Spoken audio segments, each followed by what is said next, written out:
પતિવ્રતાનો ધર્મ એટલો બધો મજબૂત બતાવ્યો આપણા શાસ્ત્રોમાં કે આધ્યાત્મિક માર્ગમાં પણ તમારા સંસારી માર્ગનું ઉદાહરણ અપાય કે ઈશ્વરમાં પ્રીતિ કરવી તો કેવી કરવી, પતિવ્રતા નારીના જેવી કરવી એમ કહેવાય.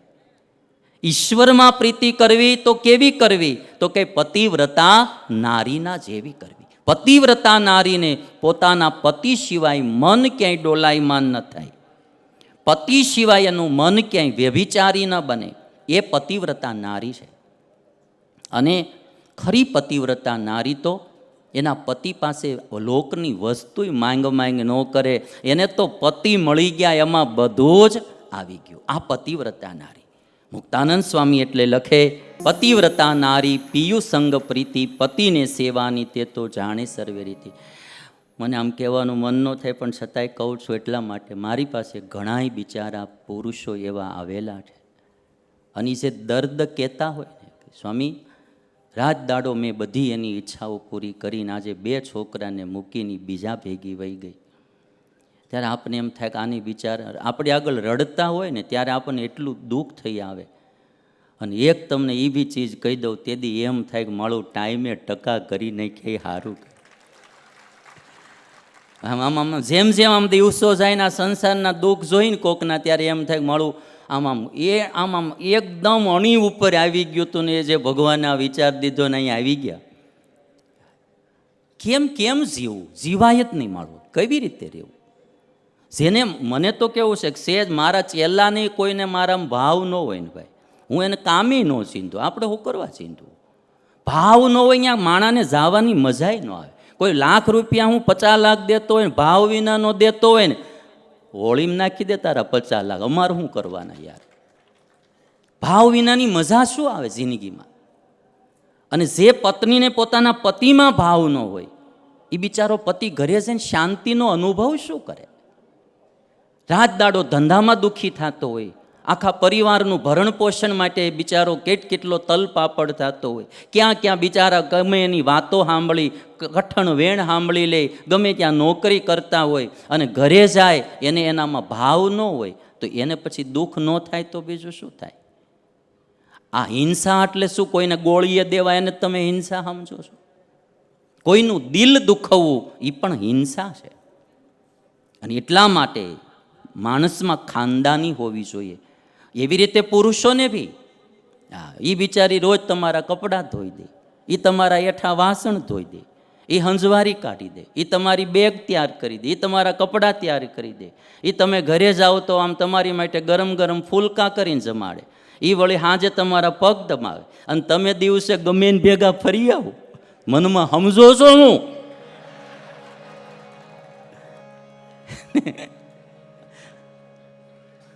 નો હાલે ભાઈ. આવું હત્યાઓ વધી ગઈ. લ્યો, પતિ પત્ની એકાબીજાને ન ગમતા હોય મારી નાખે, મરવી નાખે. ભોગવાદ નહીં તો આને શું કહેવાય? શાસ્ત્રો ભોગની ના નહીં પાડતા, પણ મર્યાદામાં હોવો જોઈએ. મર્યાદા છોડીને ભોગ વધે ત્યાં સમાજનું પતન થયા વિના રહે જ નહીં. મર્યાદામાં રહીને માણસે જીવવું જોઈએ. અને એક વાત એ બી તમને કહીશ, મને તો મારા જીવનના આધારે જે લાગે, પતિ પત્નીમાં કેવલ કામ ભાવ ના હોવો જોઈએ, પતિ પત્નીમાં પ્રેમ ભાવ હોવો જોઈએ. નકરો કામ ભાવ ન હોવો જોઈએ. અને જ્યાં પ્રેમ ભાવ વધે ત્યાં કામ ભાવ એની મેળે ગૌણ થઈ જતો. અને એટલા માટે મહાત્મા ગાંધી કસ્તુરબાની બા કહીને બોલાવી શકતા હતા. મેં એવું સાંભળ્યું છે કે એક જગ્યાએ કંઈ ગયેલા બાપુને કસ્તુરબા રે હતા, એટલું નામ શું બોલાય? કસ્તુરબા. એટલે કોઈક માયક સંચાલક હતો ને, તેણે કીધું કે આજે ભારત દેશના મહાન નેતા મહાત્મા ગાંધીજી આપણે ત્યાં આવ્યા છે, અને ભાગ્યની વાત છે કે સાથે એમના બાને પણ લાવ્યા છે. સાથે એમના બાને પણ. અને ગાંધીજીને જ્યારે પ્રવચન દીધું, ગાંધીજી ત્યારે એટલું કીધું, આ ભાઈએ જે વાત કીધી ની બહુ સાચી છે, કસ્તુરબા મારા માટે આજથી માં સમાન જ છે. કે એ પુરુષો, એ સરદાર પટેલ હોય, સંયમી પુરુષો. આ ખાલી નેતાઓ નહોતા, આ આધ્યાત્મિક જગતના પણ મહાન નેતાઓ હતા. એ સંસારમાં રહી અને રાજકારણના માહોલમાં રહી ગાંધીજી અને સરદાર પટેલ એને આમાં સંયમ કેટલો હતો. એક ત્યાગી સંન્યાસી, એક ધર્માચાર્યમાં જે સંયમ નિયમ કહ્યા શાસ્ત્રોમાં, એ ધર્મ નિયમને સંયમ પાળનારા ગાંધીજીને સરદાર પટેલ હતા. એટલે ગુજરાત ભાગ્યશાળી છે, આવા નેતા પણ ગુજરાતને મળ્યા ભાઈ.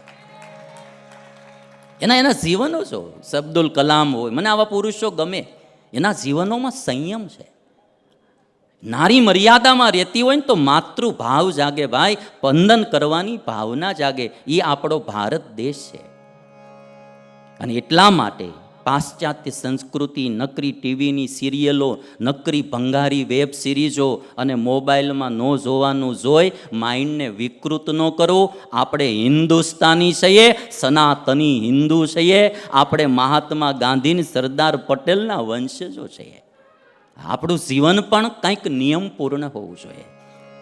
અને પતિવ્રતા નારીના ધર્મમાં બાલ શર્મા કહે છે કે પત્નીએ પતિની સેવા કરવી જોઈએ. પતિ કી સેવા મેં શ્રદ્ધા અનંતા, હસત વદન સદા સોરહંતા. એક બે ચીજ તમને બતાવી દઉં. પતિની સેવા કરવી, પછી અમારે ઉપાધ્યાય એક પંક્તિ સંભળાવશે. પતિ કી સેવા મેં શ્રદ્ધા અનંતા, હસત વદન સો સદા રહંતા. નિજ પતિ ઈશ્વર સમજો જાની, તાકો સેવે દ્રઢ ભક્તિ આની. આધારાનંદ સ્વામીએ 1,00,000 છંદ ચોપાઈમાં સ્વામિનારાયણ ભગવાનના જીવન ચરિત્રો લખ્યા, જેને હરિચરિત્રામૃત સાગર ગ્રંથ કહેવામાં આવે. એની આ પંક્તિ હું તમને સંભળાવું. પતિ કી સેવા મેં શ્રદ્ધા અનંતા. પતિવ્રતા નારીએ પોતાના પતિની સેવા કરવી. સાંજે ઘરે આવે તો એને નાહવા માટે પાણી તૈયાર કરી દેવું, એમને ગરમ ગરમ રસોઈ બનાવીને જમાડવી, ભાવથી એને પૂછવું, પાંચથી વાતો કરવી, સુખ દુઃખની જરા તરા વાત હોય તો જરા એને હૂંફ દેવી, પ્રેમ આપવો, ભાવ આપવો. આ પતિવ્રતા નારીનો ધર્મ છે. એને ઘણું ઘર ધંધાનું ટેન્શન હોય, ક્યારેક મંદી હોય, ક્યારેક વળી કોક લઈને વયો ગયો હોય, ઉઠી ગયો હોય, આવું ઘણું ઘણું થતું હોય તો એને થોડીક ધીરજ આપવી, એને હૂંફ આપવી, બળ આપવું. આ પતિવ્રતા નારીનો ધર્મ છે. પતિને ઈશ્વર સમાન માનવા અને એની સેવા કરવી. અને જો કદાચ તમે સેવા ન કરી શકો તો કાંઈ નહીં, કરાવતા નહીં. તોય બી પતિવ્રતાના ધર્મ હું સમજી લઈશ કળિયુગમાં, કરાવવી નહીં. અમુક તો પતિઓ પાસે કપડાં ધોવડાવે, પતિઓ પાસે ચાય બનાવડાવે. એક બેન તો સવારમાં ઉઠીને એના પતિને કહેલા, પોપટ, તો કે હા મારી માટે ચાય બનાવી દઈ. પોપટને ઓલું લાગી આવ્યું એક દિવસ, બહુ લાગી આવ્યું. અમુકને લાગતું નથી પણ અમુક વખતે લાગી આવે. એ મારું કે કે આખો દી આપણે ધંધે મેળ બળ કરવાનું, ઘરે આવીએ તો આને સવારમાં ઉઠીને ચાય બનાવી દેવાની, આની અરે રહેવું ને છૂટાછેડા કરી નાખો. એટલે પોતાની સોસાયટીમાં જ એક વકીલ રહેતા હતા ને એ આ છૂટાછેડાનો સ્પેશિયાલિસ્ટ હતો.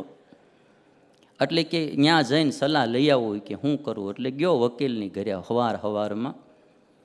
ઘરે ગયો ને ત્યાં વકીલ કપડાં ધોતો હતો. ઘરે આવીને આવડો ચા જ બનાવવા માંડ્યો. કમસે કમ કે આપણે ધોવા જ નથી પડતા નહીં કે આવું થઈ ગયું.